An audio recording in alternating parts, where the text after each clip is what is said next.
اللهم صل على سيدنا ومولانا محمد وآله وأصحابه وبارك وسلم عليه رب اشرح لي صدري ويسر لي أمري واحلل عقدة من لساني يفقهوا قولي يا فتاح يا فتاح يا فتاح سبحانك لا علم لنا إلا ما علمتنا إنك أنت العليم الحكيم أعوذ بكلمات الله التامة من كل شيطان وهامة ومن كل عين لامة سبحان ربك رب العزة عما يصفون وسلام على المرسلين والحمد لله رب العالمين لا إله إلا الله محمد رسول الله صلى الله عليه وسلم الحمد لله الحمد لله نحمده ونستعينه ونستغفره ونؤمن به ونتوكل عليه ونعوذ بالله من شرور أنفسنا ومن سيئات أعمالنا من يهده الله فلا مضل له ومن يضلله فلا هادي له ونشهد أن لا إله إلا الله وحده لا شريك له ونشهد أن سيدنا ومولانا محمدا عبده ورسوله صلى الله تعالى عليه وعلى آله وأصحابه وأزواجه وذرياته وأحبائه وعلماء أمته وصلحاء ملته أجمعين أما بعد فأعوذ بالله من الشيطان الرجيم بسم الله الرحمن الرحيم لقد من الله على المؤمنين إذ بعث فيهم رسولا من أنفسهم يتلو عليهم آياته ويزكيهم ويعلمهم الكتاب والحكمة وإن كانوا من قبل لفي ضلال مبين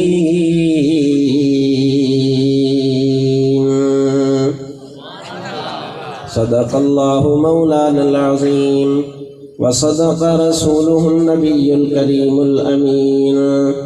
ببركة إن الله وملائكته يصلون على النبي يا أيها الذين آمنوا صلوا عليه وسلموا تسليما درود مجھے حبیبت صلی اللہ علیہ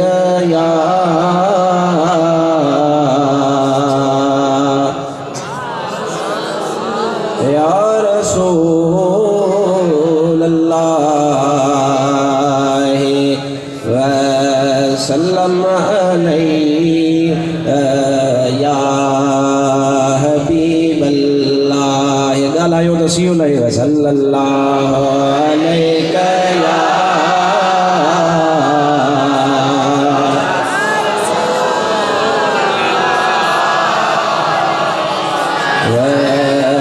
وسلم علیہ یا حبیب اللہ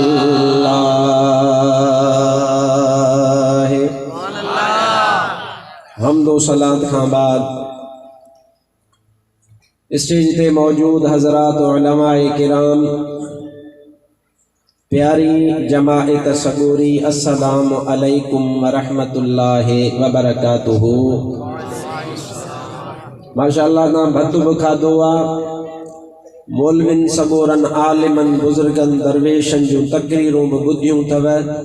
ऐं हाणे भतु जाम खाधो अथव त हाणे तव्हांखे उबासियूं बि अचनि पियूं। बसि हाणे मां दुआ घुरां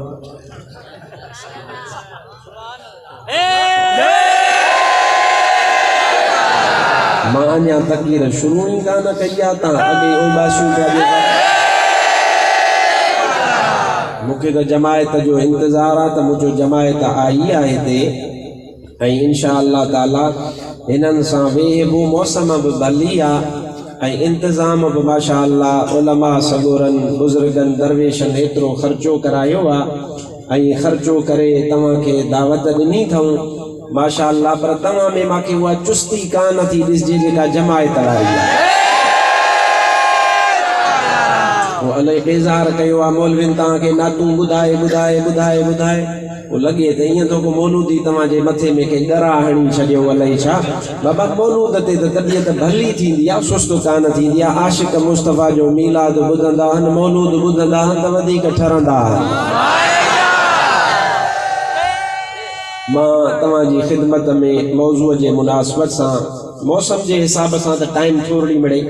देरड़ी थियल आहे पर एतिरी बि घणी कान थी आहे। तव्हां राति जो जाॻंदा हो कचहरियुनि में क्रिकेट जे मैचनि में बि तव्हां जाॻियव पे पर हीउ तव्हांजो जाॻणु कम जो आहे ऐं हीउ बेकार कोन वेंदो। इंशा अल्लाह ताला तव्हांखे महशर जे मैदान में ख़बर पवंदी त हिन राति में असां जॾहिं मदरसे में अची करे हाज़िर थिया हुयासीं हाफ़िज़ अब्दुल जब्बार चानी ऐं सिकंदरी जेका दावत कई हुई ऐं असीं उन में शरीक थियासीं। तव्हांखे जॾहिं क़ब्र में इन जो अजुर मिलंदो तॾहिं तव्हांखे ख़बर पवंदी हीअ राति तव्हांखे तॾहिं यादि ईंदी। मां तव्हांजी ख़िदमत में अल्लाह जे पाक कलाम मजीद मां मारूफ़ आयत तिलावत करण जो शरफ़ हासिल कयो आहे। दुआ कयो त अल्लाह ताला मां फ़कीर खे हक़ ऐं सच बयान करण जी तौफ़ीक़ अता फरमाए ऐं अल्लाह ताला तव्हां असां सभिनीनि खे हक़ ऐं सच ॿुधी उन जे मथां अल्लाह अमल जी बि तौफ़ीक़ नसीब फरमाए। मां तव्हांजो टाइम यकीनन घणो कोन वठंदुसि बस थोरी देर 10-15 मिनट तव्हां सां तकरीर कंदुसि जेतिरी तव्हां इजाज़त ॾिनी पर इहे 15 मिनट 20 मिनट जंहिंखे हाणे ई वेहणो आहे वेही छॾे जंहिंखे भॼणो आहे भॼी वञे छो त पोइ मां शरफ़ फ़क़ीर शुरू थींदुसि न त पोइ उथण बि कोन ॾींदोमांव। इन जे करे तवजो सां जेके वेहनि 4 दाणा थालीअ में चङा मुहबत सां वेहंदा महबूब जा परवाना त इंशा अल्लाह तव्हांजो ईमान ताज़ो थी पवंदो। कंहिंखे कमकार आहे त उहो भले उथी वञे ऐं पंहिंजो कमकार पूरो करे अचे वरी पोइ उथे वरी मां चवांसि अकल करे त बा वेहो त ईअं ठहे कोन थो मुनासिब कोन रहंदो। तव्हां उम्मीद कयां थो त अल्लाह ताला तव्हां असांजी हाज़िरी क़बूल फरमाईंदो। मां हाणे तव्हांखे अल्लाह जो पाक कलाम मजीद ॿुधायां उन जो तर्जुमो ॿुधायां उन जो तफ़सीर ॿुधायां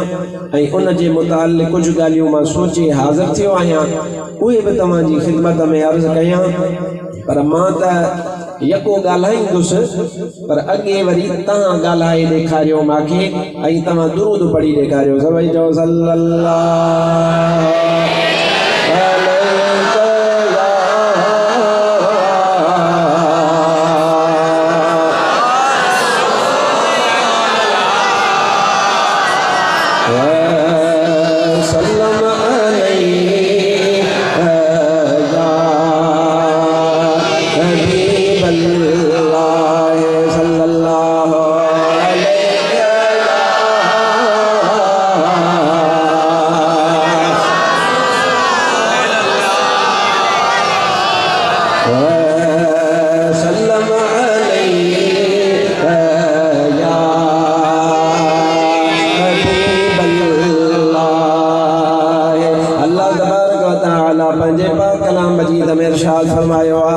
लक़द मन्नल्लाहु अलल मुमिनीन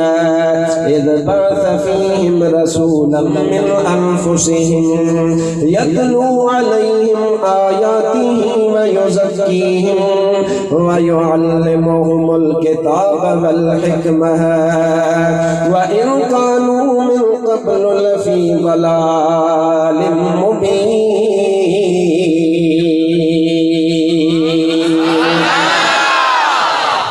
सुभान अल्लाह कान आई अॻियां त टिजनि था त मौली साहिब ॾिसे थो वेठो तव्हां पोयनि खे बि ॾिसां थो तमामु सुभान अल्लाह जोर सां अल्लाह ताला पंजे बार कलाम मजीद में इरशाद फरमायो तहकीक अल्लाह तबारक व तआला मोमिनन जे मथा वडो एहसान फरमायो जो अल्लाह तबारक व तआला मोमिनन मथा वडी इज्जत वारो रसूल रवानो फरमाए छडियो या अल्लाह यो रसूल तो छो रवानो फरमायो रब जुल जलाल फरमायो मां मुस्तफा करीम इन जे करे रवानो फरमायो जी तवा के मुजो आयतों तिलावत करे बुधाई तो ओ मुस्तफा तमा के पाक ऐं साफ़ बणाईंदो वञे यतलू अलैहिम आयातिही तव्हां जे मथां अल्लाह जो आयतूं तिलावत फरमाए वयुज़क्कीहिम तव्हां के पाक फरमाए वयुअल्लिमुहुमुल किताब वल हिकमह ऐं तव्हां के किताब माना कुरान पाक वल हिकमत माना हदीस पाक मुस्तफा करीम कुरान बि सेखारे तव्हां के हजरत हबीब अकरम हदीस बि तव्हां के सेखारे या अल्लाह छा मुस्तफा जे अचण खां में असा के खबर कान हुई रब जुल जलाल फरमायो तमा मुझे महबूब जे अचण खां में छेड़ियल हुयव गुमराह हुयव अल्लाह ताला तमा ने पंजो हबीब रवानो फरमाए करे तमा सभिनन के गुमराही खां बचाए वरतो आहे या आयत सगोरी तमा गुजरियल महीने में आलिमन खां बुजुर्गन खां हाफिजन खां रबीउल अव्वल शरीफ जे महीने में तमा बुधंदा रहियो ऐं इन आयत जो तअल्लुक़ मुझे महबूब जी आमद सां वा मीलाद सां वा त हबीब अकरम तशरीफ वठी आया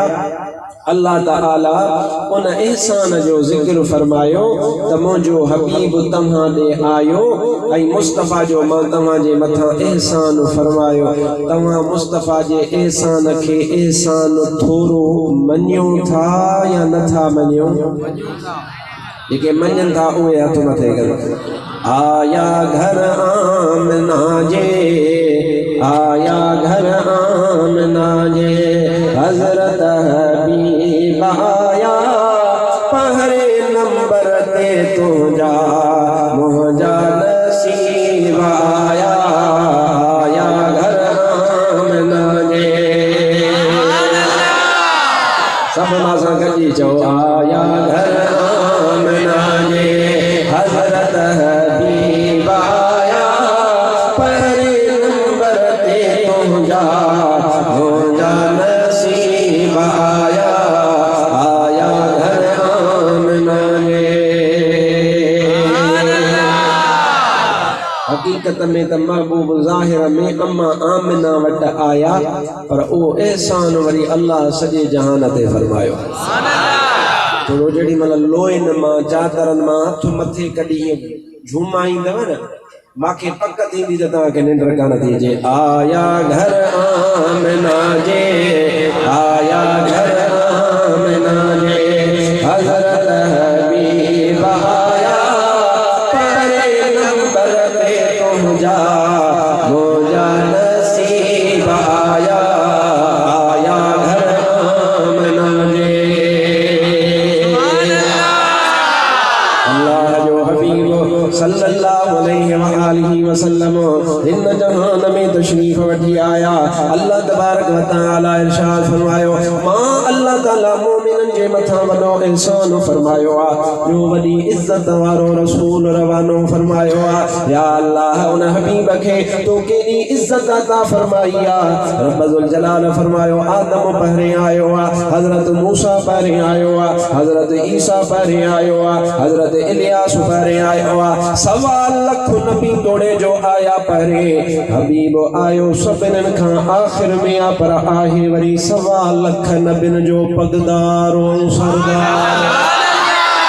अचण में बाद में आ ज़ुहूर में बाद में आ मुस्तफा जो नूर अल्लाह तबारक व तआला अव्वल पैदा फरमायो अल्लाह ताला फरमायो महबूब अकरम सल्लल्लाहु अलैहि वसल्लम एडे वडे शान वारो एडे वडे मान वारो जो आदम बि अचे पयो दुआऊं मुस्तफा जे सदके घुरे पयो त अल्लाह ताला मुस्तफा जे करे आदम जी दुआ बि क़बूल पियो फरमाए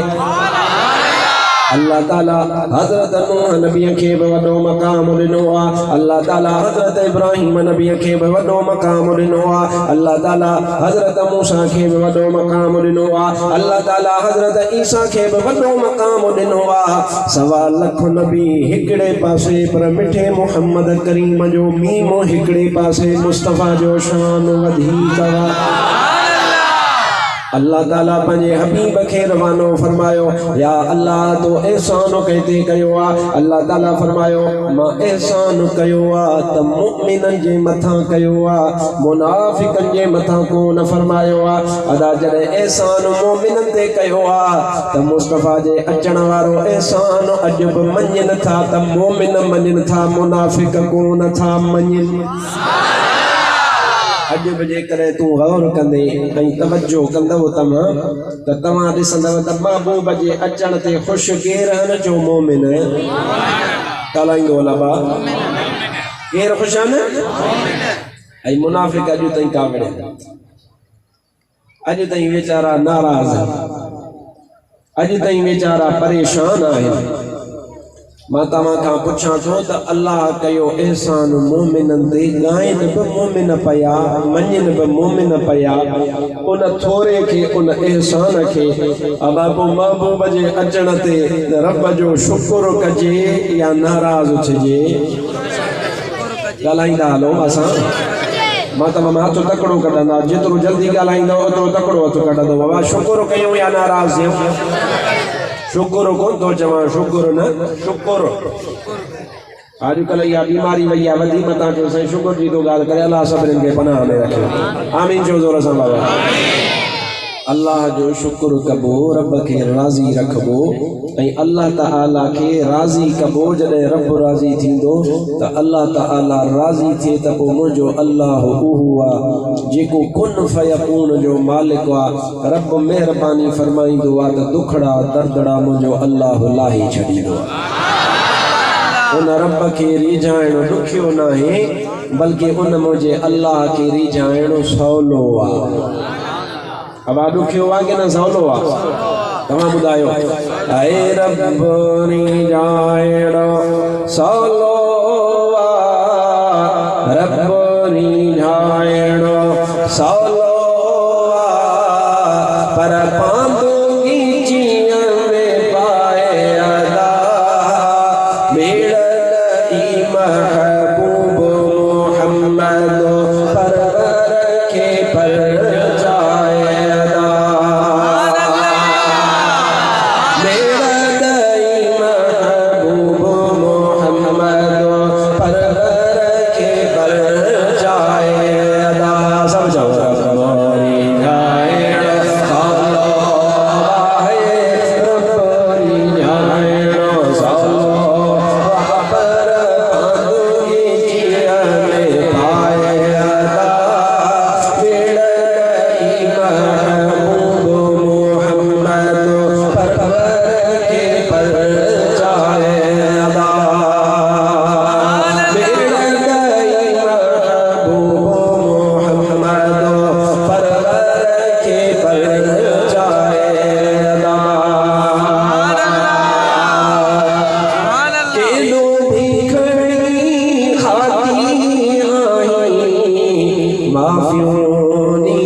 सजके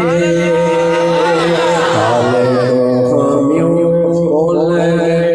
दुई खाले को खामियों ओले दुई कच्चा दिल जाए अदा मिले महबूब मोहम्मद पर के पर जाए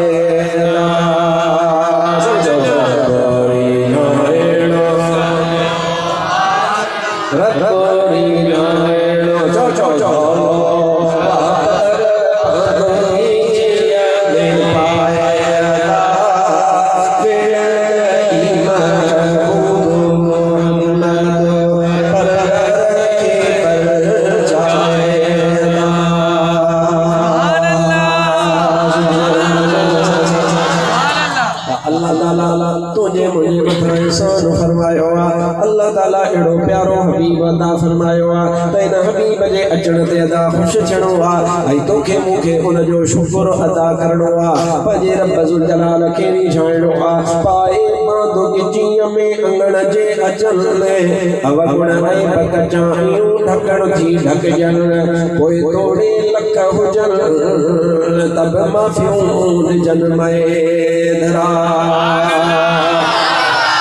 बंदे के अल्लाह जी बारगाह में हाज़िर थियणो ऐं अल्लाह ताला के राज़ी करणो जॾहिं रब राज़ी थींदो त इंशाअल्लाह दुखड़ा दर्दड़ा सब दूर थी वेंदा महिरबानियूं थींदियूं अल्लाह ताला फरमायो एहसान तुंहिंजे मथां मुंहिंजे मथां रब ज़ुल जलाल महिरबानी फरमाई तो शुक्र बि असीं था अदा कयूं जेके वीचारा काबिल आहिनि उहे अॼु ताईं शुक्र अदा करण जी उन्हनि खे तौफ़ीक़ नाहे पर अच त कुरान को पुछूं त मुस्तफा करीम अल्लाह मोकिलियो छो आदम खोड़ा हो नूह नबी खोड़ा हो मूसा नबी खोड़ा हो ईसा अलैहिस्सलाम काफी हो इब्राहिम नबी जड़ो जलील कदर नबी रसूल वो काफी हो आखिर मुस्तफा करीम छो आया इन जो जवाब कुरान बुधाइंदो पाण कुरान गालाइंदो कुरान मां तो के पढ़ी बुधाइंदो तू वो सलात पढ़ सल्लल्लाहु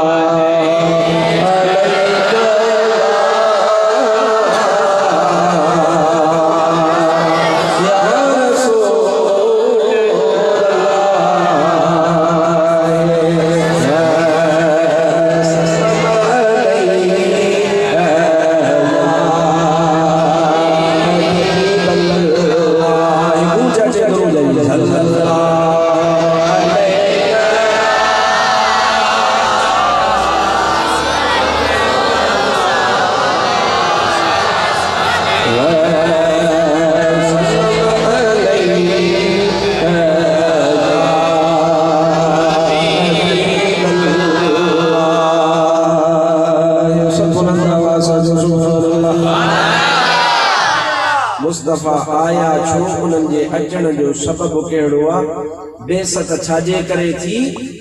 अल्लाह ताला उन जो सबब पाण पंहिंजे पाक कलाम मजीद में बयान फरमायो इन ई साॻी आहे लक़द मन्नल्लाहु अलल मुमिनीन इज़ बअस फीहिम रसूलन मिन अनफुसिहिम अल्लाह ताला मोमिनन मझां वॾी इज़्ज़त वारो वॾे शान वारो वॾे मक़ाम वारो रसूल रवानो फरमायो या अल्लाह छो रवानो फरमायो अल्लाह ताला फरमायो अल्लाह जो माना मुंहिंजो रब थो फरमाए उन रब ज़ुल जलाल जो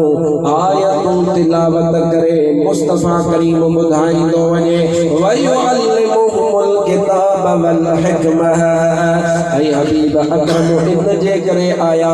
जिया तवा के कुरान पढ़ाइंदा तवा के हदीस सब सिखारे हाणे तवज्जो कजो बस इन नुक्ते हिकड़े वो जेतरी देर मुखे इन में लगी समझाइण में मां तवा के समझाइंदुसि इत्मीनान सां हबीब अकरम जी बेइज्जत जाजे के सबब अल्लाह जिक्र फरमाया उन्हनि में इहो सबब वयुअल्लिमुहुल किताब वल हिकमह तव्हां के कुरान सिखारण आयो पढ़ाइण जे लाइ आयो हदीस पढ़ाइण जे लाइ मुस्तफ़ा करीम आयो अदा ओ हथुन के जा मुसलमान ओ थर पार कर ओ अछड़े थर जा मुसलमान ओ खिपरे ताल के में रहण वाला मुसलमान आवाज को कम मुस्तफ़ा करीम फरमाए ओ चंगो हुंदो या खराब हुंदो गालाइंदो अल्लाह बात बोल तू बाबा चंगो या खराब अल्लाह ताला फरमाए व युअल्लिमुहुमुल किताब वल हिकमह तमा के किताब माना कुरान पाक सिखारण जे लाइ आयो हबीब अकरम तमा के हदीस पाक सिखारण जे लाइ आयो ऐ आमिना जो लाल पाण इन जो तफसीर पाण जण त बयान फरमाईंदा हबीब अकरम फरमायो उन जुबान फरमायो जे लाइ अल्लाह ताला फरमाईंदो व मा यंतिकु अनिल हवा इन हुवा इल्ला वहयु यूहा हबीब अकरम पंहिंजे तरफ़ां कुझु बि कोन ॻाल्हाईंदो आहे मुंहिंजो महबूब लबड़ा बतन लोॾींदो आहे जॾहिं अल्लाह ताला मुस्तफ़ा ते वही नाज़िल फरमाईंदो आहे अल्लाह वही नाज़िल फरमाए मुस्तफ़ा के रब हुक्म फरमाए हबीब अकरम उन जे मुताबिक पंहिंजा लब मुबारक लोॾींदो आहे उन खां सवा महबूब पंहिंजा लब लोॾींदो ई कोन्हे महबूब जो हर फ़ील हर कम हर कदम हर विख रब जी रज़ा जी ख़ातिर हूंदी आहे छो इन जे करे आहे महबूब कंहिंजो रब्बुल आलमीन चवंदा आहियो त महबूब रब्बुल आलमीन मुस्तफ़ा रब्बुल आलमीन जो महबूब आहे ऐं लक़ब छा आहे एॾा लक़ब ज़िक्र कई अल्लाह ताला पंहिंजे पाक कलाम मजीद में फरमायो वमा अरसलनाक इल्ला रहमतल लिल आलमीन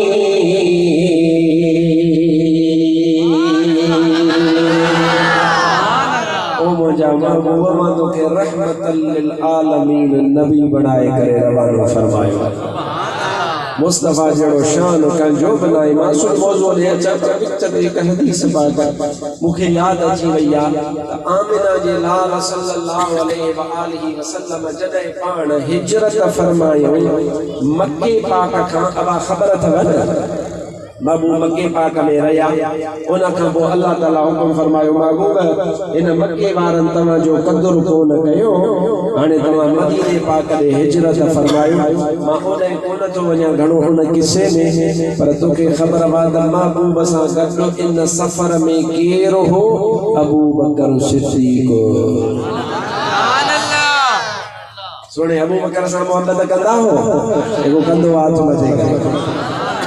ओ मिठे मोहम्मद जा चार यार दिली मिठे मोहम्मद जा चार यार दिली अबू बकर उमर उस्मान अली मिठे मोहम्मद जा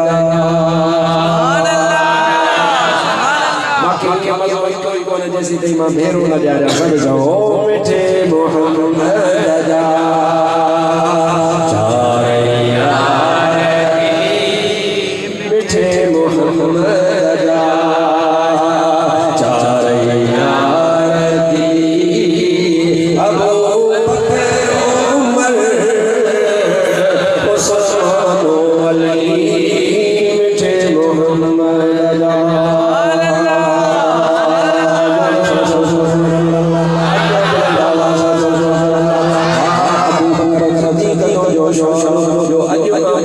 रोज़े पाक में मुस्तफ़ा सां गॾु आरामी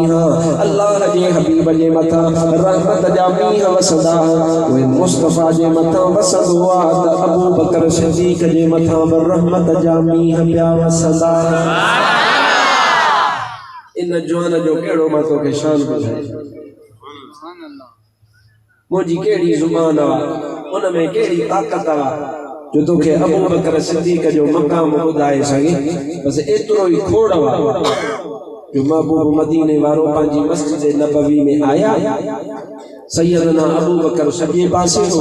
खबे पासे हजरत उमर हो। मुस्नद अहमद बिन हंबल जी रिवायत वा महबूब मस्जिद नबवी में आया। अबू बकर जो हथ वरतऊं, हजरत उमर जो हथ वरतऊं, हथ वठी करे ये खटियल माण्हूअ जा हथ ईअं मथे कराइबा।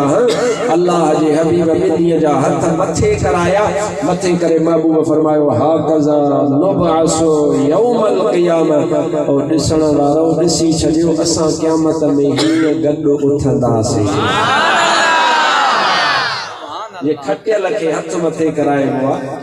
और असां हीअं गॾु उथंदासीं। अल्लाह जे हबीब जे उन्हनि प्यारनि सभिनी साहबनि जो वॾो शान आहे, पर अदा भाग हर कंहिंजो पंहिंजो। वरी सोने उमर ॾे निहार त हुन जो वरी मक़ाम ई पंहिंजो। कन ने तूं सुण शान हज़रत उमर, फ़क़ीर चलाया रले नहर। अञा ताईं कबर विच पे कपदे कबर, अदल लेखनो शेर हैरान है। फ़ख़्रुल रसूल दा वॾा शान है, रब ते अजब नाओ सुल्तान है। फ़ख़्रुल रसूल दा वॾा शान है। अबू बकर जो शान वॾो आहे, उमर साईं जो वॾो शान आहे, हज़रत उस्मान जो वॾो शान आहे, हज़रत हैदर जो वॾो शान आहे, हज़रत इमाम हसन जो वॾो शान आहे, हज़रत इमाम हुसैन जो वॾो शान आहे, हज़रत सैयदना सोने तलहा जो वॾो शान आहे, हज़रत साद जो वॾो शान आहे, हज़रत ज़ैद जो वॾो शान आहे। अदा मां कुर्बान वञा उन सहाबीअ जे भाग तां जे दम धणीअ हवाले कयो आहे त मुस्तफ़ा जी झोलीअ मुबारक में दम धणीअ हवाले कयो आहे। कहिड़ो सहाबी आहे को दम धणीअ जे हवाले कंदो आहे खट ते, को अल्लाह जे हवाले पंहिंजो दम कंदो आहे। सम्झो था न दम धणीअ हवाले करणु मरणु जॻह मां वञणु। को कीअं वेंदो आहे, को कीअं वेंदो आहे, को कीअं वेंदो आहे, को कीअं वेंदो आहे। पर हिकिड़ो महबूब जो सहाबी आहे, जंग लॻी आहे, वीचारो ज़ख़्मी थी पियो आहे। आख़िरी पसाहन महबूब जा सहाबी जेॾी महिल जंग ख़तम थी हेॾां हा, जेॾी महिल जंग ख़तम थी त अची जांच लॻूं त बाबा केरु ज़ख़्मी आहे, केरो शहीद आहे, केरो कीअं आहे, केरो कीअं आहे। जंहिंमहिल जांच लॻूं त हिकिड़ो सहाबी आहे ज़ख़्मनि सां चूर लॻो पियो आहे। अची मथां बीठसि, ॾियारी त हुन में साहु आहे। सहाबीअ समूरे ॾियारी पुछईंसि अबा कहिड़ा हाल आहिनि? हाणे ॾिसे पियो त दम पराज़ करण वारो आहे। ओ अदा तुंहिंजा कहिड़ा हाल आहिनि? उहो पंहिंजी ज़ुबान सां चए पियो मूंखे रसूलुल्लाह ॾे वठी हल, मूंखे रसूलुल्लाह ॾे खणी हल। हिन बि महसूस करे वरितो त हिन अधे मंझे जा सहाबी भाउ आहे मुंहिंजो। हिन वीचारे जो जेको बसि हाणे पसा पूरा न, हुन हुकुम कयोसि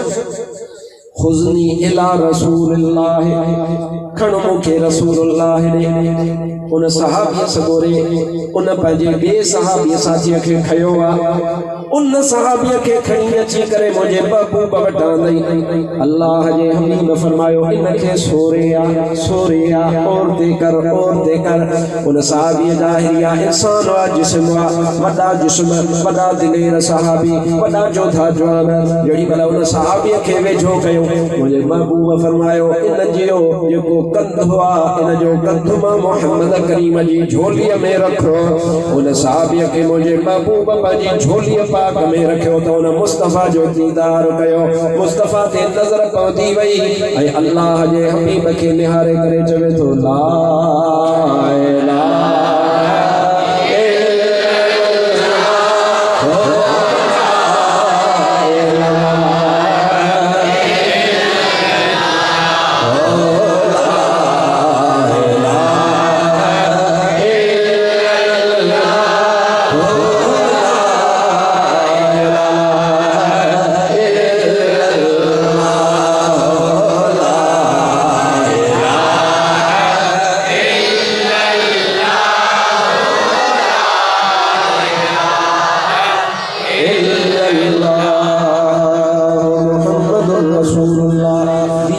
मुस्तफ़ा में विधई कलमो पाक पढ़ी दम पंहिंजो धणीअ जे हवाले करे छॾियो। इन खां वधीक कंहिंजो ॿियो था कल्बो बि नसीब थिए त आख़िर में वींदे वींदे मुस्तफ़ा जो दीदार बि नसीब थिए। महबूब जा वॾा सहाबी वॾा भाग वारा पर वरी इन्हनि साहबनि में बिलाल रज़ी अल्लाह तआला अन्हु जो शान बि पंहिंजो आहे। हाँ बाबा जेके हज़रत उमर जहिड़ो जवान सहाबी बि फरमाए या सय्यदी या बिलाल ओ मुंहिंजा सरदार सोना बिलाल। हज़रत उमर बि उन जो अदब फरमाए एतराम फरमाए त इन्हनि महबूब जे असहाबनि समूरनि जो वॾो मक़ाम आहे। बहरहाल महबूब हिजरत फरमाई मक्के पाक खां मुस्तफ़ा सां गॾु हो अबू बकर सिद्दीक़ इन्हनि समूरनि सहाबनि जो सरदार वो गंगा महबूब सां सफ़र में रवाना थिया। हाणे महबूब मदीने में पहुता असीं विच जो सफ़र कोन थो ॿुधायां छो त मीलाद जो मौसम वियो गुज़री। मां पंहिंजे मौज़ू ॾे अचां। महबूब मके पाक ऐं मदीने पाक निकिता बि सूमर ते पहुता बि मदीने पाक में सूमर ते। महबूब अकरम सल्लल्लाहु अलैहि वसल्लम जेॾी महिल मदीने पाक जे वेझो पहुता ये तव्हांखे चवंदा आहिनि वीचारड़ा थोड़ा त बाबा मौलवी तव्हां 12 रबीउल अव्वल ते जुलूस कढो था। साईं अल्लामा मौलाना अहमद अली सिकंदरी ऐलान थो करे ओ रबीउल अव्वल जो चंड ॾिसिजे थो ऐलान थो करे बाबा 12 रबीउल अव्वल ते गॾु थिजो जेको आहे सो शहीद चौक खिपरे खां जुलूस निकिरंदो मीलाद जो वो सभु तव्हीं गॾु थींदा आहियो। हथुंगे ॿारा हथुंगे में हूंदा हो जेको जिथे आहे वरी केरु खिपरे पहुचंदा। अवा वेंदा हो या मां थो सम्झां मीलाद में वेंदा आहियो पोइ छा कंदा आहियो जुलूस कढंदा हो। पोइ उन जुलूस में छा कंदा हो क़ुरान पढ़ंदा हो नात पढ़ंदा आहियो ऐं झंडा तव्हांजे हथनि में हूंदा। ईअं आहे न पोइ तव्हांखे चवंदा इहो कमु कंहिं कयो। अबू बकर कोन कयो उमर कोन कयो उस्मान कोन कयो हैदर कोन कयो हसन कोन कयो हुसैन कोन कयो। साईं अहमद अली तव्हांखे काथों हेरायो आहे। हे त तव्हां वॾा बिदअती हो तव्हां त वॾा मुशरिक हो नऊज़ बिल्लाह। अमी अहिड़ा कम था कयो। मां चवां थो चाचा तूं पढ़ियो न आहे त तुंहिंजो क़सूर आहे मां पढ़ियो आहे। अचो त मां तोखे ॿुधायां त झंडो बि खणबो मुस्तफ़ा जो मीलाद बि मल्हाइबो इस्तक़बाल बि कबो। दलील मां थो ॾियां किताब मूं वटि आहे साईं वटि बि पिया आहिनि। ॾिसण वारो ॾिसे अचण वारो अचे त मां हुनखे उहे किताब ॾेखारियां। जहिड़े जी ॻाल्हि आहे ॾिसो न जहिड़ो उते थिए जिते इल्म खुटी वई जाते इंसान वटि कुझु न बचे खिसियानी बिल्ली खंभा नोचे या उर्दू जो हिकिड़ो मिसाल आहे। जॾहिं न इंसान कंहिं जॻह तो बेज़ार थींदो आहे त मूं दलील ॾियणो पुटुसि त पोइ प्रैक्टिकली फिज़िकली हरकत ते हिरी पवंदो पोइ हथ इस्तेमाल कंदो का हरकत अहिड़ी कंदो चिड़ंदो विड़ंदो। असांखे चिड़ त आहे ई कान। असां वटि अल्हम्दुलिल्लाह क़ुरान बि आहे त मुस्तफ़ा जी हदीस बि या रसूल अल्लाह चवण वारनि वटि आहे। बस मां इहा हिकिड़ी ॻाल्हि करे इहा यादि विच में अची वई आहे छो त मां तव्हांखे इहा ॻाल्हि ॿुधाई कान्हे। तमामु महिरबानी फरमाईंदव इन ॻाल्हि खे ध्यान सां ॿुधंदव। उलमा बि इन ॻाल्हि खे बार बार बयान कंदा त इंशा अल्लाह ताला उन्हनि खे कम ईंदी। सलात पढ़ त ॿुधाए सल्लल्लाहु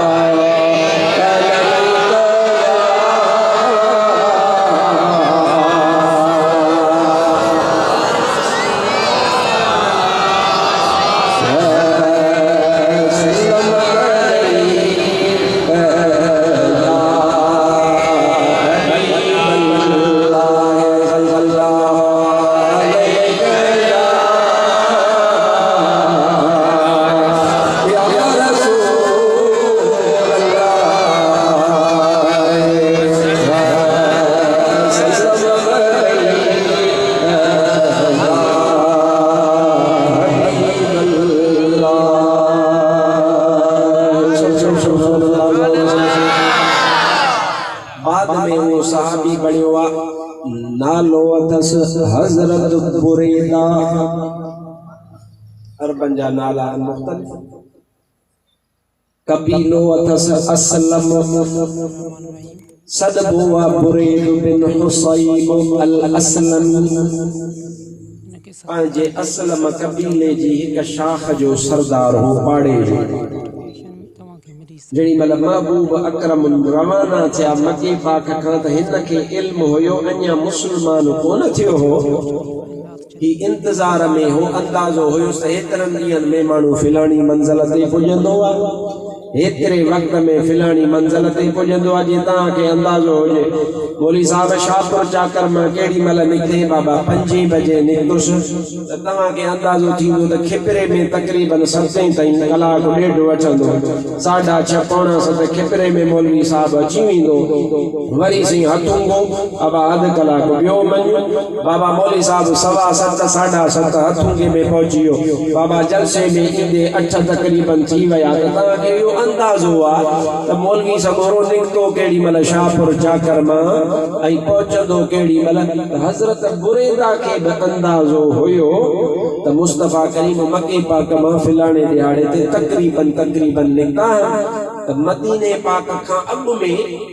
हिकड़ी मंज़िल वा हिक जगह वा उते फिलाणे ॾींहुं पहुचंदा हिन हज़रत बुरैदा पाण सां जेको हज़रत बाद में थियो उन वक़्त में अञा कलमो कोन भरियो वई हज़रत बुरैदा पाण सां 70 ॼणा ई रिवायत 80 ॼणा पंहिंजे कबीले जा माण्हू वरितई ऐं वठी करे कुझु त वञी करे महबूब जो अॻु थो झलियां ऐं ॾिसां त अल्लाह जो सचो नबी आहे या न मदीने पाक खां ॿाहिरि निकिरंदे हिकु मंज़िल ते हज़रत बुरैदा जी मुस्तफ़ा सां मुलाक़ात थी इहो हवालो मूं वटि मौजूदु आहे किताबनि में लिखियो पियो आहे को पढ़ण वारो पढ़े हज़रत बुरैदा जी जेॾी महिल मुलाक़ात थी आयो छा खां हो आयो हो त महबूब खे नऊज़ बिल्लाह नुक़सान पहुचाया ऐं हबीब खे पंहिंजे पर में सोचई गिरफ़्तार कया पर जेॾी महिल महबूब ते नज़र पयसि अचे ला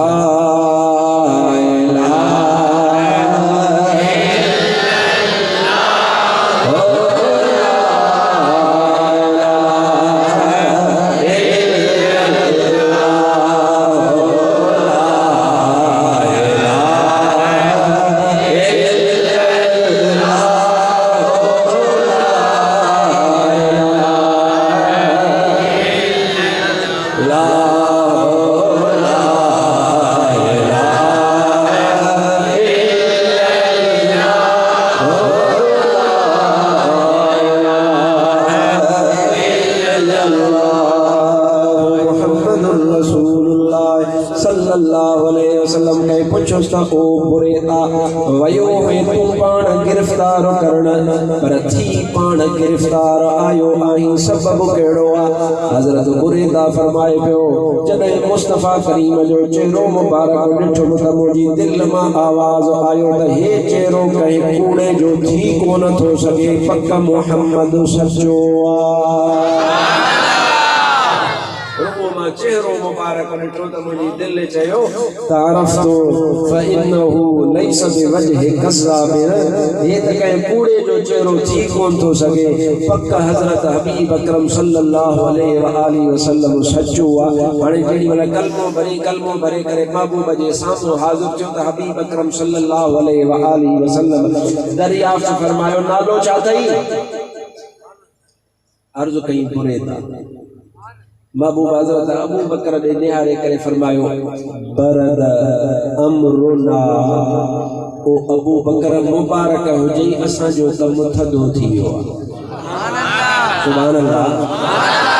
माना जेका काफ़रन वारो जोश जज्बो ज़िद साले पर माना कम ठरी वियो महबूब उन जे नाले मां नेक फाली वरती ऐं नेक फाल करण जायज़ आहे एक बद फाली बद शुकूनी भी उनके चइबो आहे मिसाल तव्हां सुबुह जो निकिरंदव गाॾीअ में वेठा आहियो गाॾीअ में मोटर ते ओचितो रस्ते मां अॻियां ॿिली गुज़री वई बाबा अॼो को ॾींहुं चङो कोन गुज़रंदो ॿिली रस्तो कटे वई वरी अञा बद शुकूनी वरी मुर्स निकरंदो मथे में सूर पियुसि मां गुरु जागा कई जलसा कई तकरीरूं केड़ी मल चोटल बीठो आ केड़ी मल नंगर बीठो आ केड़ी मल कराची बीठो आ केड़ी मल बलोचिस्तान बीठो आ रात जो मौलवी सुबह ही कोन जेको रात जो सुबह न मथे में सूर न पवंदो त वरी छा पवंदो बेचारे मथे में सूर आ सुबह जो आयो मथो खनी मौलवी साहब बैठो जी बाबा मूंखे मथे में सूर आ पाड़े में को सुरीलो वेठो हथुंगे जो जी असां वारे पासे हिकिड़ो भलो फीण आई आ तोखे अहिड़ो फीणो रखंदो तूं बस उन ॾे हल मूंखे लॻे थो त तोते को सायो बायो आहे तोते का छांव आहे मौलवी साहिब चवनि मुड़ुसि साईं तुंहिंजे मथे में सूर छो पियो आहे मौलवी साहिब उथियो वियो साईं वञी मिलियो इन फीणाईअ सां वो फीणाई ॾिसी चयो तुंहिंजा त कम लथा पिया हेॾा हेॾा तावीज़ थियल आहिनि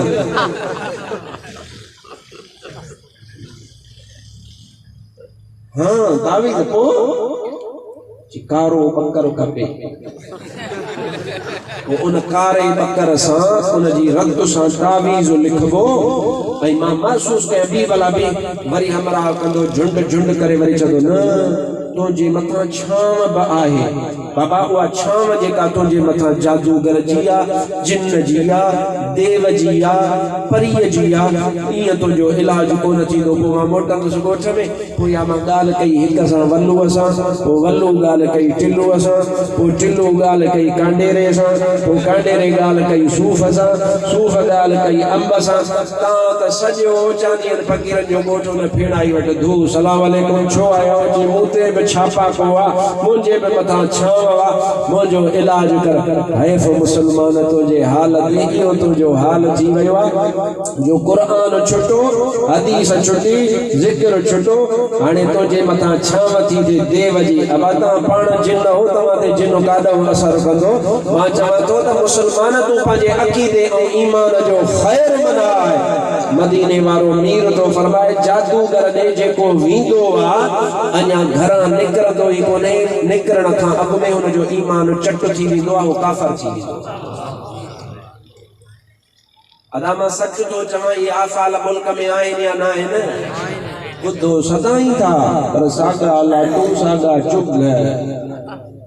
साॻियो ई कमु आहे असीं हर साल मां पोएं साल इहा ॻाल्हि हिते करे वियो आहे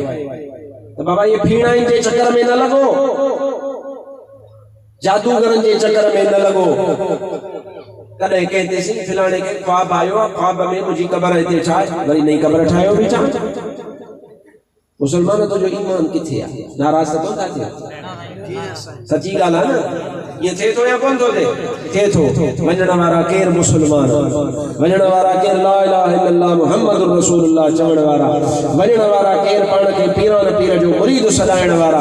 उते वञो था ऐं मां त इहा बि मूंखे ख़बर आहे त भला मुसलमान नाले मातर जो जेको पाण खे सदायो मुसलमान पर भीलनि कोलनि ॾे बि वञनि था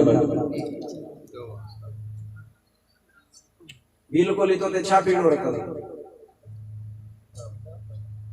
आयदो थींदो चुप ईअं थी आओ जहिड़ो सभु तव्हां उन्हनि को ताबीज़ रखंदा ॻाल्हि सची आहे मुआशिरे जी ॻाल्हि तव्हां हुजो न हुजो पर तव्हांजे इर्द गिर्द इहो थिए पियो अब बस मूंखे एतिरो ॿुधायो इहो कमु सही या ग़लति जेके चवनि ग़लति आहे हथ मथे गलत है ना बस मां तो कुरान पाक बुधाया हदीस पाक बुधाया हबीब अकरम सल्लल्लाहु अलैहि व आलिहि वसल्लम जा उम्मती तू केड़े पासे वनी पयो तो जो मुर्शिद कामिला वो जो मुर्शिद हजरत रोजे वारो फरमाइंदो आ जे घर में 5 वक्त नमाज थींदी आ 2 वक्त जिक्र थींदो आ जिस्म पाक कपड़ो पाक उते न को जिन्न ईंदो आ न को देव ईंदो आ न का परी ईंदी आ उते रब जी रहमत वारा मलाइका नाज़िल थींदा तो जो मुझो जेको कपड़ो आ वो कपड़ो ही पाक कोन्हे तू ईमान तहारत जो ही ख्याल कोन था कई बस पेशाब कयो बस ये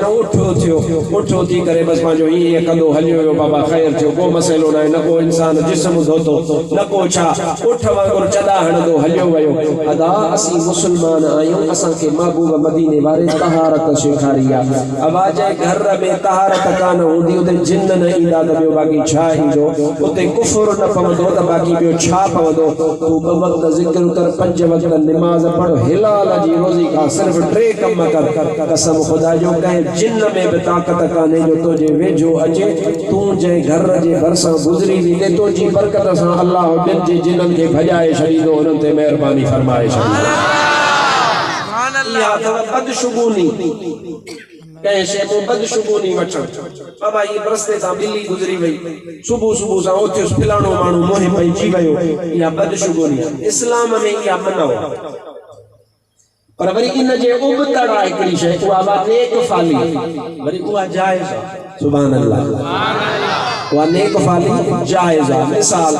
सुबह सुबह जो उथे अल्हम्दुलिल्लाह अल्लाह ताला ता के नमाज नसीब कई नमाज नसीब करण का पो तमा निकतव अल्हम्दुलिल्लाह तमा के को आलिम सगोरो को हाफिज सगोरो मिली वयो तमा उन के जो सही फिलाने कम सा वन्या तो मेहरबानी कर मुझे ला दुआ कर मुझी पुछी अचे त ठप उन आलिम सगोरे साईं अहमद अली जेड़े के मेहरबान साईं उम्मीद अली जेड़े के नेक साले मानू तुझे पुछी अचे हथ घुमायो तो जो अल्हम्दुलिल्लाह कुरान पाक जे हाफिज मजी पुछी छपिया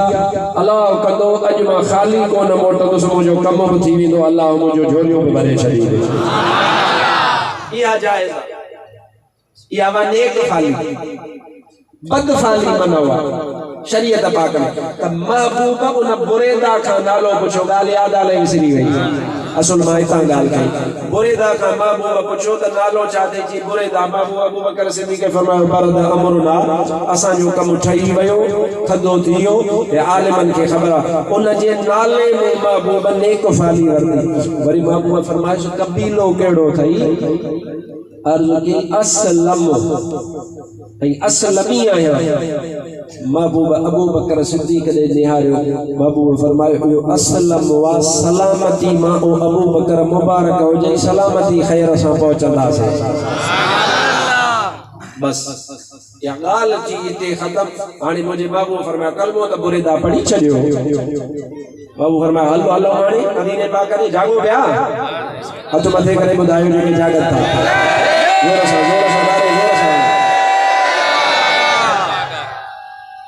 महबूब अकरम फरमाया हाने बुरेदा हलो बुरेदा जो या रसूल अल्लाह इया न हलबो भी हो मां सवाल इन जो तो जवाब ॾियां त इहो मीलाद में झंडा काढूं आंदई जुलूस काढूं कढियो बुरेदा सां 80 ॼणा गॾु हा घणा कलायो 80 ॼणा गॾु हस 81 ॼणो या 71 ॼणो हज़रत बुरेदा पाणा हज़रत बुरेदा अर्ज़ कयो या रसूल अल्लाह ईअं कोन हलंदासीं बाबू फरमाइश कीअं हलंदासीं हज़रत बुरेदा अर्ज़ कयो या रसूल अल्लाह झंडो हथ में खणंदुसि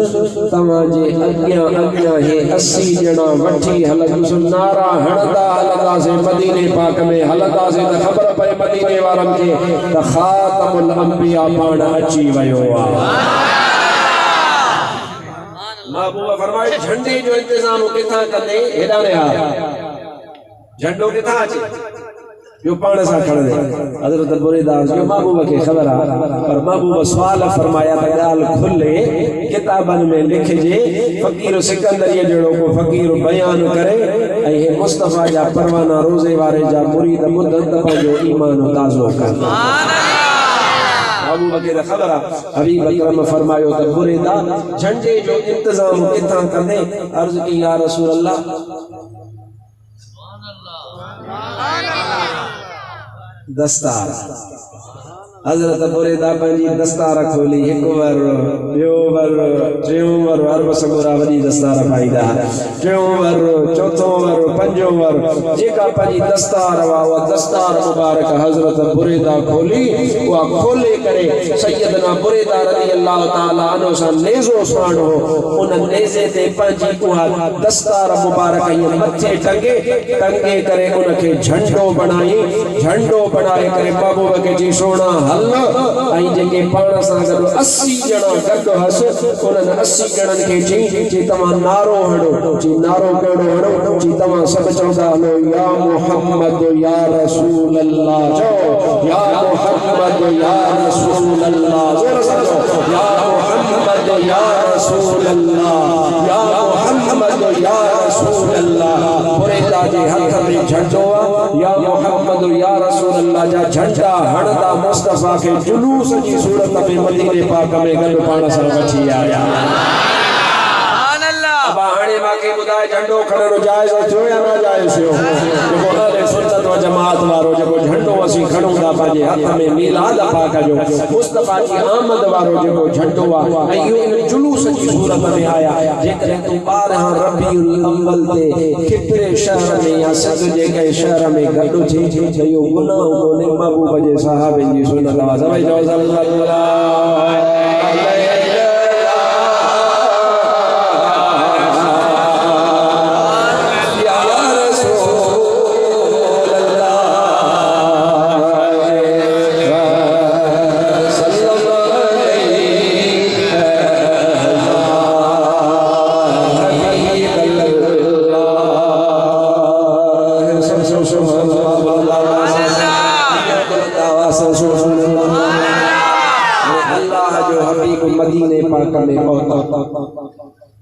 मदीने पाक में मुझो महबूब जो पहुंचा था महबूब अव्वल केड़ो कम फरमायो महबूब इहो कम फरमायो जो महबूब मस्जिद जो इंतजाम कयो छा जो इंतजाम अलाए सब जोर सां चओ माना मस्जिद ठहराइण जे लाइ महबूब इंतजाम करायो इन जो मतलब आहे तोखे अव्वल जेको कम करणो आहे पंहिंजे ॻोठ में पंहिंजे शहर में उहो आहे मस्जिद जो पर तुझो मुझो कम चाहे सभिनीनि खां आखिर में मस्जिद शादी अव्वल कारोबार अव्वल बन्नी अव्वल फैसला अव्वल मस्जिद में अंदर डब कुटिया पया उन मस्जिद सबोरिया में अंदर को सार रहण वारो कोने उन मस्जिद सबोरिया में न को लाउडा न को मौलवी सबोरो न को आलिम सबोरो अदा जे गोठ जी मस्जिद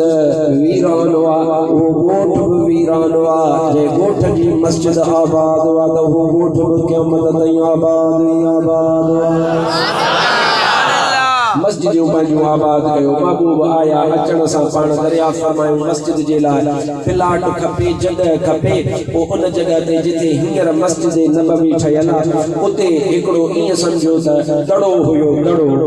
ऐं मां जेको आहे सो उन लाइ अखर ॿियो कोन थो चवां पर कान मिरबदन लिग़ुलामैन यतीमैन फिल मदीना मां दड़े जो अखर थो चवां उहो दड़ो हुयो महबूब अकरम फरमायो त इहा जगह मूंखे पसंदि आहे इन जगह ते मस्जिद नबवी ठाहिणी आहे प्लाट जो ॿुधायो त या रसूल अल्लाह यतीम हिक जो नालो सहल आहे ऐं ॿिए जो नालो सुहेल आहे या रसूल अल्लाह इन्हनि ॿिनि यतीमन जो प्लाट आहे अल्लाह जे हबीब फरमायो त इहो प्लाट वठो इन्हनि खां मस्जिद नबवी ठहंदी त इन जगह ते ठहंदी हबीब अकरम पुछो त इन्हनि खे संभालींदड़ केरु आहे इन यतीमन खे वसीउ केरु आहे इन्हनि जो अर्ज़ कयो या रसूल अल्लाह फिलाणो सहाबी अंसारी उहो इन्हनि जी पालना कंदो आहे यतीमन जी या अल्लाह या हबीब अल्लाह ओ अल्लाह जा हबीब हे उन जा जिन जी पालना फिलाणो अंसारी सहाबी कंदो आहे महबूब अकरम उनखे घुरायो ओ फिलाणो सहाबी अचो हाज़िर थियो अर्ज़ कई या रसूल अल्लाह हुकुम फरमायो अल्लाह जे हबीब इरशाद फरमायो त इहो प्लाट असांखे खपे थो अबा सुभान अल्लाह बुलंद आवाज़ सां अब नंढड़नि खे रवानो कयो ॻाल्हायो न छोकिरा तव्हां रवाना थी वञो सभु चओ सल्लल्लाहु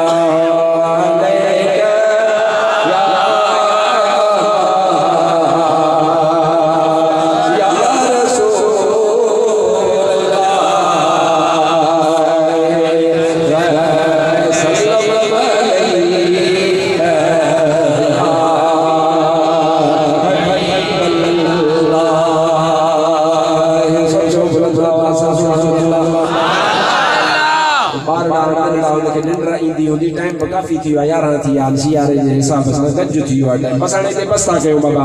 इंशाअल्लाह अॻे साल तव्हां तक ॿुधाईंदुसि ॿारनि खे इजाज़त ॾिनी न तव्हांजी दिलि चए थी असांखे छॾे त वञो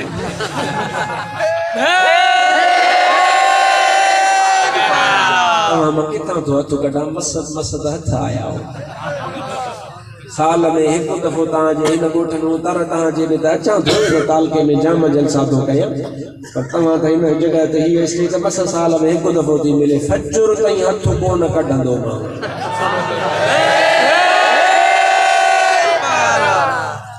इहो मिड़ी लॼे पवंदा नारो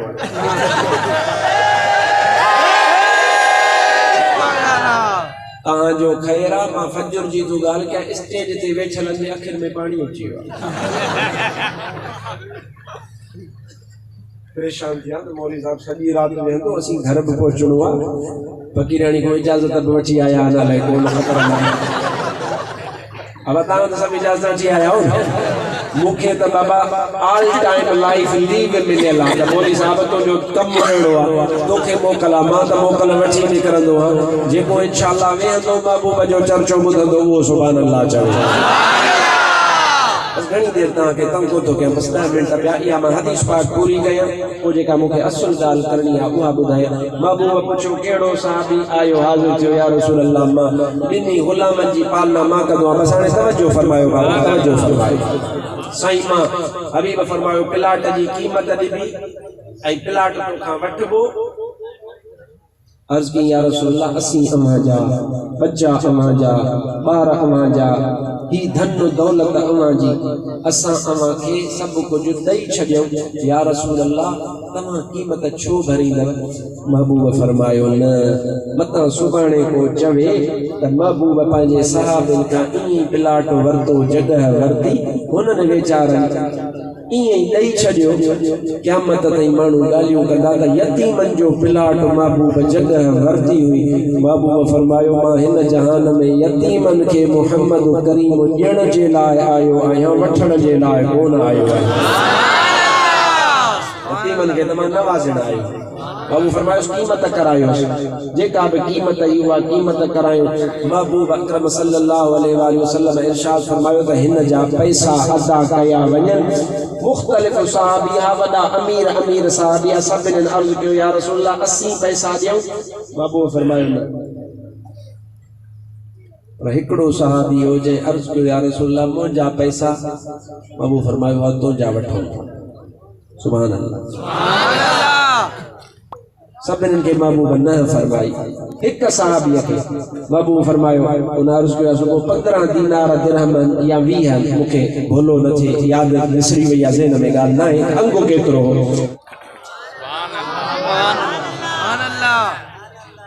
जोर सां सुभान अल्लाह नाराज़ न थीजो पर इंतज़ाम जी टाटाई ज़रूरी आहे हिसाब हुजे ख़बर पवे त बाबा हुरनि जो जलसो पियो थिए कंहिं ॿिए जो जलसो न इंतजाम में होशियार हूंदा कयो चारई पासे तव्हांजी नज़र हुजे दीद हुजे त छा पियो वहे छा पियो वापरे ईअं पलथी मारे न वेहबो हर जॻह ते माण्हू घुमंदो वरिते मां पंहिंजा प्रोग्राम कराईंदो सुम्हंदो ई कोन 3 रातियूं 3 ॾींहं मुफ्ती साहब जो ॿारो कराईंदो 3 रातियूं 3 ॾींहं सुम्हंदो ई कोन आहे इंतज़ार में हूंदो आहियां त बाबा केरु इंतज़ाम करे केरु किथे पियो थिए छा पियो थिए सुभान अल्लाह बुलंद आवाज़ जो अल्लाह जे हबीब सल्लल्लाहु अलैहि व आलिहि वसल्लम के हिक सहाबी अर्ज़ कयो ॿियनि घणनि अर्ज़ कयो पर महबूब हिक खे फरमायो हा तुंहिंजा पैसा क़बूल आहिनि उहो कहिड़ो सहाबी हो उहो हज़रत अबू बकर सिद्दीक़ जंहिंजा पैसा महबूब मस्जिद नबवी में क़बूल फरमायो अॼु ताईं मस्जिद नबवी में निमाज़ पढ़ण वारा पिया पढ़ंदा उनजो सवाब अबू बकर सिद्दीक़ खे पियो मिलंदो अने अल्लाह जे हबीब सल्लल्लाहु अलैहि वसल्लम जी मस्जिद ठाही पे अब तव्हां मस्जिद ठाहींदा हो वो मस्जिद जो मुंह उत्तर कंदा हो ॾखिण जवाब ॾियो परेशान थी हां उत्तर ॾखिण ओभर ओलह मुसलमान आहियूं अल्हम्दुलिल्लाह ओलह मुंह कंदा आहियूं जेको असांजे वतन जे हिसाब सां काबो जे पासे आहे हाणे तूं उहो क़िबलो काबो रखण जे लाइ छा कंदो आहीं साईं अहमद अली साहब जहिड़ो आलिम दीन घुराईंदे मौलाना अली गुलाम समेजी जहिड़ो घुराईंदे साईं मौलाना हाफिज़ उम्मेद अली सिकंदरी जहिड़ो घुराईंदे न त भला मौलाना मोहम्मद आचर राजड़ तुंहिंजे पासे में आहे उनखे चवंदे महिरबानी कर हल हली करे असांखे काबतुल्लाह दे मस्जिद जो जेको मेहराब आहे उहो सिधो करे ॾे पोइ हाफिज़ साहब वारा मौलवी साहब वारा छा कंदा पाण सां आणींदा कंपास उनखे चइबो आहे क़िबला नुमा बि उनखे चइबो आहे उहे खणी ईंदा ज़मीन सिधी करे उन जे मथां उनखे रखंदा चवंदा न न अञा थोरो हेॾां ईअं करे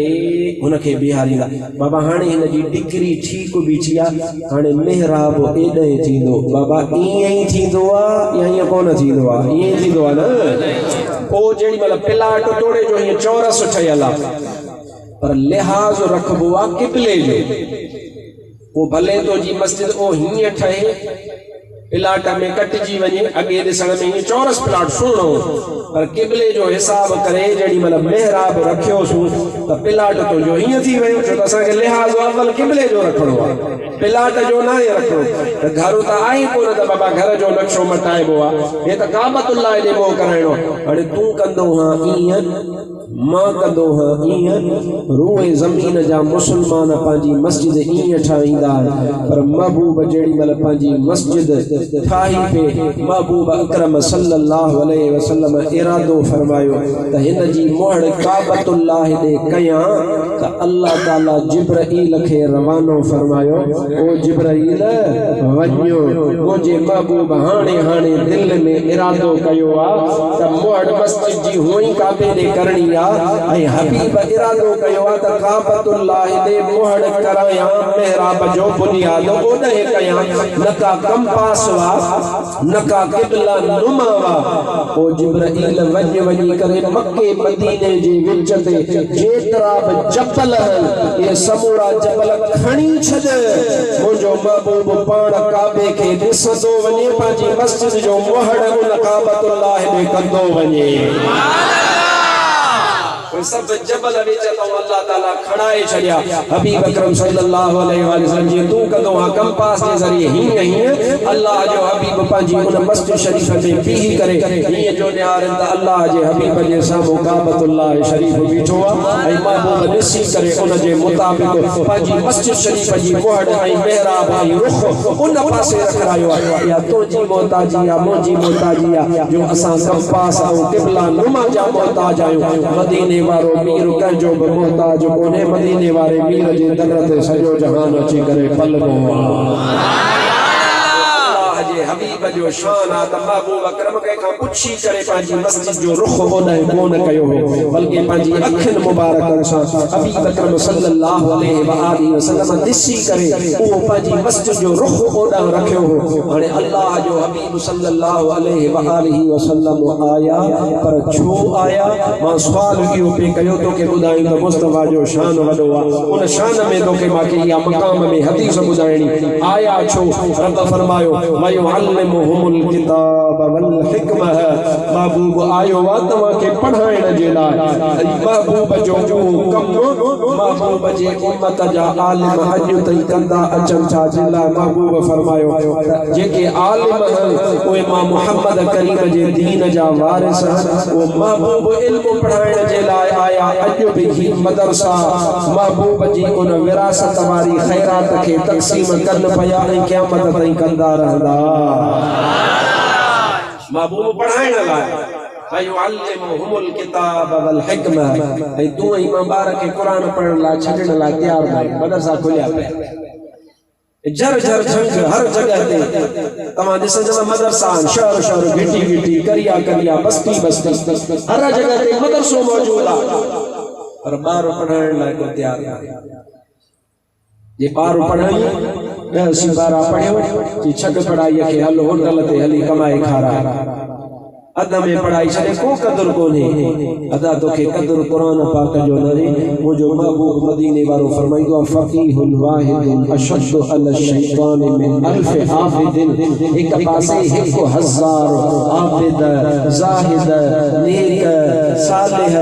ज़ाकिर निमाज़ी हुजनि 1000 ॿिए पासे मुंहिंजे दीन जो हिकु आलिम दीन हुजे शैतान खे उहे 1000 खे मल दसणो सवली आहे पर हिकु आलिम शैतान जे लाइ 1000 खां वधीक ॾुखियो साबित थींदो आहे शैतान उन एक आलिम खां लहराईंदो आहे चवंदो इहो आलिम मुंहिंजे साम्हूं न अचे छो त आलिम हुन जा वखा पधरा कंदो आहे उन शैतान सां मुक़ाबिलो कंदो आहे इल्म वा नूर जे मिसाल ही मदरसा नूर पखेड़नि था जेकॾहिं तोखे नूर खपे त मदरसनि में तोखे बचड़ा दाख़िल कराइणा पवंदा छो त महबूब जी विरासत हिते आहे महबूब जा वारिस आलिम दीन आहिनि महबूब अकरम सल्लल्लाहु अलैहि व आलिहि वसल्लम जा परवाना हबीब अकरम सां मुहब्बत करण वारा जेकॾहिं तोखे क़यामत जे ॾिहाड़े ते महबूब जी शफ़ाअत खपे थी त पंहिंजे बच्चे खे क़ुरान जो हाफ़िज़ कर तोखे सोना ताज क़यामत में अल्लाह ताला पाराईंदो अब क़यामत में ताज खपन या न खपन नूरानी ताज इंशाअल्लाह ताला उन्हनि माण्हुनि खे मिलंदा जंहिंजा बचड़ा क़ुरान पाक जा हाफ़िज़ थींदा जेके दीन जो इल्म हासिल कंदा अल्लाह ताला पंहिंजे पाक कलाम मजीद में फरमायो वयुअल्लिमुहुमुल किताब वल हिकमह हबीब आयो आहे क़ुरान पढ़ाइण जे लाइ हिकमत सेखारण जे लाइ पोइ मुस्तफ़ा करीम आयो क़ुरान पढ़ाइण हदीस पढ़ाइण ऐं तूं ऐं मां ॿियनि पासनि ते धिका खाईंदा वक़्तु ठहे कोन थो तुंहिंजो मुंहिंजो कमु आहे त हिन मदरसनि में पंहिंजा बचड़ा छॾियूं पंहिंजा ॿार छॾियूं अल्लाह जे हबीब जो फरमान सचो आहे मुंहिंजे महबूब अकरम सल्लल्लाहु अलैहि व आलिहि वसल्लम जी बिशारत उन्हनि लाइ आहे जेके पंहिंजे बचड़नि खे दीन जो इल्म पढ़ाईंदा आहिनि सुभान अल्लाह जो आख़िरी ॻाल्हि अर्ज़ करे छॾियो असांजे हिन बर्रे सगीर में हिकिड़ो बादशाह गुज़रियो आहे इते बसां वटि आयो हमलो करे हुयो अफगानिस्तान जो नालो सुल्तान महमूद गज़नवी जो सुभान अल्लाह वॾो मुजाहिद जंहिं सोमनाथ जो मंदरु फतह कयो उन सुल्तान महमूद गज़नवी खे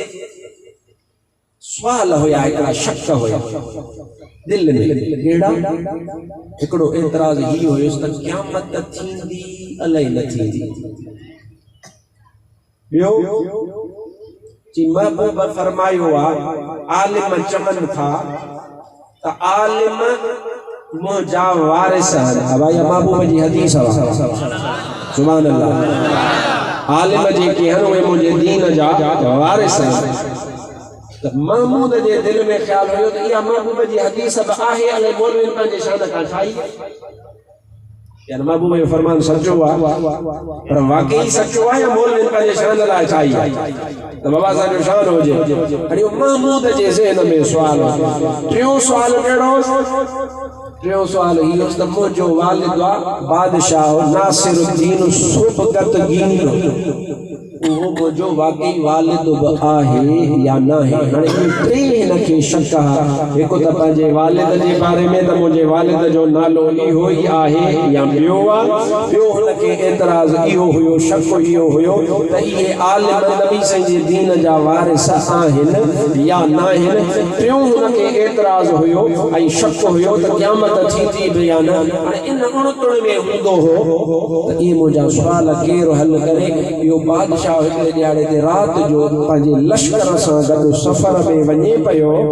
त निहारे त हिकिड़ो नंढड़ो तालिब इल्म मुख़्तलिफ़ किताबनि जूं अलॻि अलॻि रिवायतूं हूंदियूं आहिनि पर मां जेका बयान थो कयां उन ॾींहुं तवजो कजो हिकिड़ो तालिब इल्म आहे उन जे हथ में किताब आहे ऐं उहो किताब खयूं पंहिंजो बादशाह जो जेको लश्कर हले पियो उन लश्कर सां दिया रोशनियूं साण हुयूं उन सां गॾो गॾु हलंदो हले किताब पढ़ंदो हले वरी किताब बंदि करे वरी खोले बादशाह पंहिंजी सवारीअ तां हलंदे उन नंढड़े ॾे नज़र जो कई त पंहिंजे वज़ीर खां पुछी ही छा आहे ॿार केरु आहे जेको असां सां हले पियो किताब खोले पियो वरी बंदि पियो करे वरी हले पियो वरी थोरो अॻिते था निकिरी वञूं ऊंदाई थिए वरी अॻिते भाॼी थो अचे वरी खोले थो छा आहे जागो था माशाअल्लाह तवज्जो वज़ीर अर्ज़ कयो क़िबला इहो दीनी मदरसे जो तालिब इल्म पर आहे मिस्कीन ॾियो कोन अथसि रोशनी कान अथस ये वीचारो सबक पियो याद करे वो असां जे लश्कर सां रोशनी साण आहे पोइ उन रोशनीअ जे पंहिंजे किताब खोले उन रोशनीअ में पंहिंजो किताब खोले सबक याद कंदो पियो हले ऐं असां सुर वरी वीचारो ध्यानु नथो ॾिए वरी असीं अॻिते था निकिरी वञूं वरी ऊंदाही थी वञे वरी भॼी अची पुॼे थो ही वीचारो पंहिंजो सबक थो यादि अचे अल्लाह ताला जॾहिं वाग वराईंदो आहे महिरबानी थींदी आहे त पोइ तौफ़ीक़ बि रब पाण ॾींदो आहे बादशाह चयो त मुंहिंजो जेको सोन वारो ॾीओ आहे सोन वारो यार मुंहिंजी दिलि चवे थी त अहिड़े तालिब इल्म खे इहो सोन वारो ॾीओ बि ॾेई छॾियोसि ऐं साल जे लाइ तेल पाणीअ जो ख़र्चो बि ॾेई छॾियोसि पंहिंजो सबक यादि करे बादशाह खे ख़्यालु अची साईं जी तव्हांजो हुकुम जेको हुनजी ख्वाबगाह में स्पेशल ॾीओ रखंदा हुआ वो पंहिंजो ॾीओ खणी बादशाह उन नंढड़े जे हवाले कराए छॾियो बाबा हाणे इहा ॻाल्हि थी इते पूरी बादशाह ॾिनो बादशाह खां ॻाल्हि विसरी राति जो सुतो अख सां लॻी मदीने वारो मीर ख्वाब में तशरीफ़ वठी आयो सुभान अल्लाह ओड़ी कर जहिड़ी महबूब जे अचण ते ख़ुशी थी मुझो महबूब आया है महबूब अचण सां इरशाद फरमायो ओ सुबगत गीन जा पुत्र महमूद तो असां जे दीन जे वारिस आलिम तालिब इल्म जी खिदमत कईया जेड़ी तरह तो हुन खे इज्जत ॾिनी आ अल्लाह क़यामत में तोखे बि ओड़ी इज्जत नसीब फरमाए ध्यान कजो हुन जा सुवाल टे अल्लाह जे हबीब हिक जुमले में टिनी सुवालन जो जवाब अता फरमाए छॾियो हिक उन जो सुवाल कहिड़ो हो हिक उन जो सुवाल ही हुयो त मुंहिंजो पीउ सुबगत गीन उन जो नालो इहो आहे या नाहे हाणे लाउड आरो चए तो मौलवी बस कर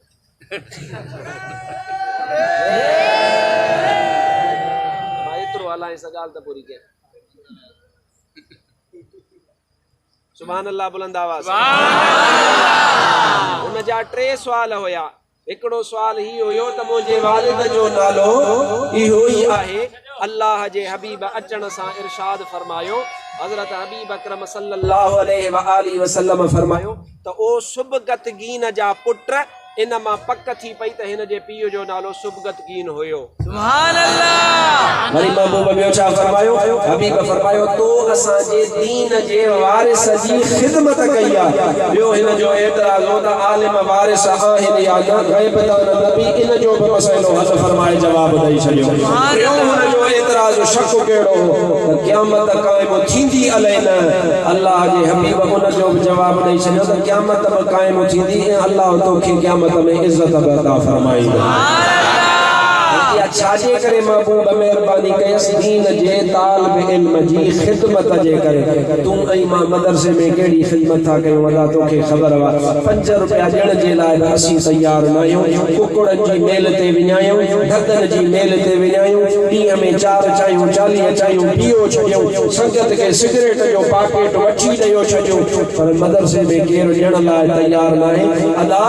मदरसे में 5 रुपया ॾींदे क़यामत जे ॾियारे मुंहिंजो महबूब तोखे शफाअत नसीब फरमाईंदो अल्लाह ताला इन मदरसन खे सलामत फरमाए इन मदरसन खे आबाद फरमाए जेके खिदमत कनि था मौलाना हाफिज अब्दुल जब्बार चानी सिकंदरी साहब उन जो वालिद उन जा ॻोठ वारा जेका ही खिदमत कनि था अल्लाह से उन जी खिदमत खे क़बूल फरमाए मुंहिंजो चवण तव्हांजो ॿुधण क़बूल फरमाए अल्लाह कंदो त ही ॻोठ क़यामत ताईं आबाद रहंदा आमीन ज़ोर सां चइजो अल्लाह कंदो त ही मदरसा क़यामत ताईं आबाद रहंदा सदा सलामत रहंदो सदा जिंदाबाद रहंदो अल्लाह ताला कॾहिं बि ॾुखियो ॾींहुं न ॾेखारींदो वमा तौफ़ीक़ी इल्ला बिल्लाह व आख़िरु दावाना अनिल हम्दुलिल्लाहि रब्बिल आलमीन उथी भी हो त सलातो